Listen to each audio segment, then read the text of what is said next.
একটি গোয়েন্দা সতর্কবার্তায় যেন উল্টো জনমনে বয়ে এনেছে অনিশ্চয়তা আর আতঙ্কের হাওয়া। পুলিশের বিশেষ শাখা থেকে সম্প্রতি পাঠানো একটি বার্তায় বলা হয়েছে, নিষিদ্ধ আওয়ামী লীগ গোপনে সংঘবদ্ধ হয়ে সহিংসতা কিংবা হামলার পরিকল্পনা করতে পারে। সেই প্রেক্ষিতে 29 জুলাই থেকে 8 আগস্ট পর্যন্ত সারা দেশে বিশেষ সতর্কতা জারি করা হয়েছে। তবে পুলিশ প্রধানই জানেনই না এই নির্দেশনার কথা।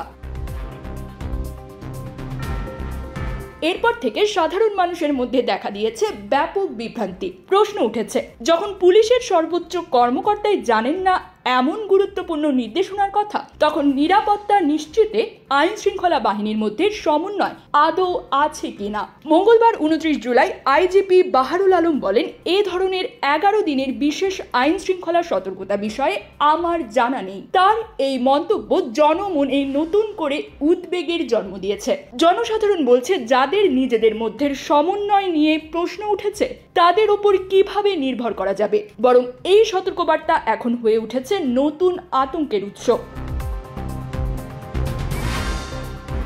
এর আগে এসবির পক্ষ থেকে দেশের সব জেলা পুলিশ সুপার, ডিএমপি কমিশনার, বিভাগীয় উপপুলিশ কমিশনার, চট্টগ্রাম ও খুলনার স্পেশাল পুলিশ সুপারদের কাছে সরাসরি চিঠি পাঠানো হয়। চিঠিতে বলা হয়েছে, ঐতিহাসিক জুলাই অভ্যুত্থানের বর্ষপূর্তি ঘিরে সরকার বিরোধী রাজনৈতিক দল ও সংগঠনগুলো নানা কর্মসূচি হাতে নিয়েছে, যারা পেছনে গোপন উস্কানি থাকতে পারে। তাই 29 জুলাই থেকে 8 আগস্ট সময়টিকে বিশেষ গুরুত্বপূর্ণ হিসেবে চিহ্নিত করা হয়েছে।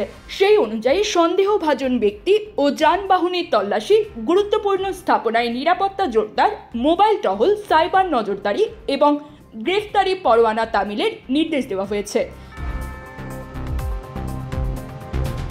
News desk, Probashon news.